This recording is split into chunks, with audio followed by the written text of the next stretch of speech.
Rabbi, okay, we'll go ahead and get this next caller. Caller, thank you for tuning in. Please state your name and where you're calling from. Avi. Oh, Avi. Hi, Avi. How are you? What is the Good. question for Rabbi? Okay, so Judaism totally rejects the idea of God becoming a man, and Christians argue that if God is God, and he can do anything, is Yeah. it like holding him back and saying he cannot become a man? Can he be God? In the same attitude where people say if God makes a boulder bigger than himself, then he can't be God. And so, what in the Tanakh, what does it mean truly when it says God can't become a man?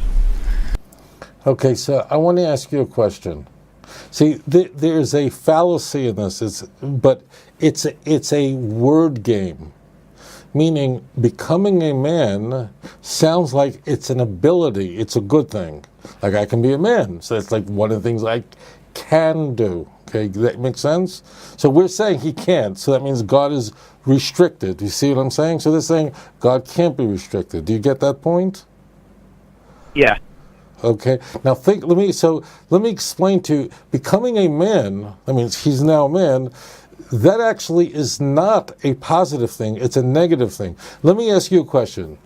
Could God be stupid? No. What do you mean no? He could do anything. What can God do? He can't be stupid? Why can't he be stupid? Because the word stupid sounds like it's a something. I'm stupid. Aha, not only can I this, but I'm stupid too, So the answer is, it's a word game. Stupid means the absence of intelligence. So it's playing with God. So could God create a stone that he can't lift? As though creating such a stone means that he could do anything. But it means that God is weak. So these are fallacies. They're just playing games, and this is cute when you're in nursery school, but in the real world, when you understand that there are some concepts that are negatives, not positives, meaning that means God is, in fact, as King Solomon said, because in the same chapter in 1 Kings chapter 8, King Solomon built a temple as a house of God, but King Solomon said very clearly, he said, I think in verse 27, he says, how could this house, the whole world cannot contain you. How could this house contain you? Now, I'm not going to go into why it's important to build a temple. That's not germane to this particular issue. But King Solomon says that this whole house can contain you. So does that mean God can't become something that can fit? He's not able to? The answer is of course not. God is Ein Od. He's Shochein Ad. Isaiah 57 verse 15. He has no limit. And therefore any other thing, anything else is a limitation. That's one. So therefore this is a silly word game. That's all it is. Like, could God be an idiot? No. But he can do something. Well, I need a God who can be an idiot. Well, that's not a positive thing. So I've just, approached this, linguistically, that there are words that are in the affirmative, like stupid. I am stupid, so therefore it's like, or I have stupidity, or I use stupidity. So that means like stupidity is something to have. No, stupidity means the absence of wisdom, the absence of understanding. It's really a negative. It's just the language it doesn't require not intelligent. You just say stupid, and that means not intelligent. That's all this is.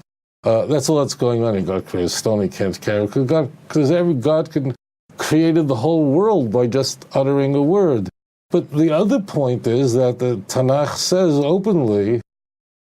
I mean, you have to understand that a relationship with God was not reserved for scholars and geniuses and so on, and it's available to everybody.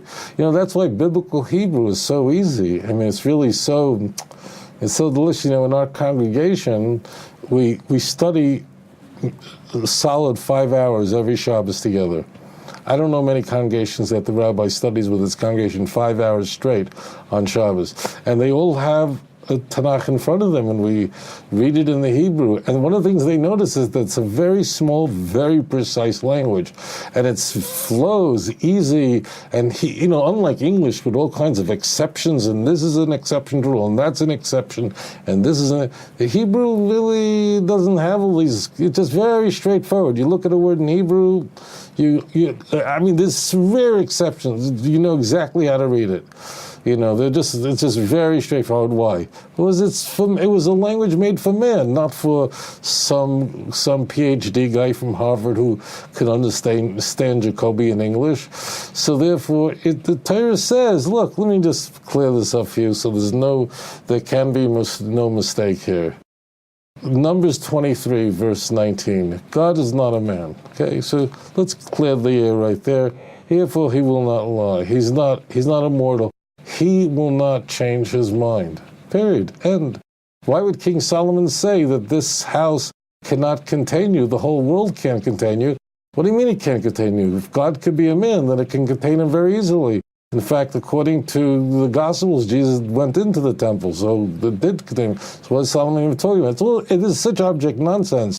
Please read 1 Samuel 15, verse 29. Read it. I don't care what Bible you read. Netzach Yisrael lo yishaker, the strength of Israel does not lie. Ki lo yodem hu, because he is not a man. What do you want to do? Why would you want to live there? Wouldn't you want to be in love with the true God of Israel? Don't you want a pure kiss? Yishokeni min shikais piyu, ki toivim doidechu miyoyim. Kiss me with the kisses of your lips, for your love is better than wine. What is this kiss on the lips like? Why is this necessary? Kiss me with the kisses of your ear. Why is lips? Because this is where God kissed us the first time. How did we become human and Selam Elikim, create in the image of God? In which place did God blow a ruach, a wind, a spirit of God inside of us?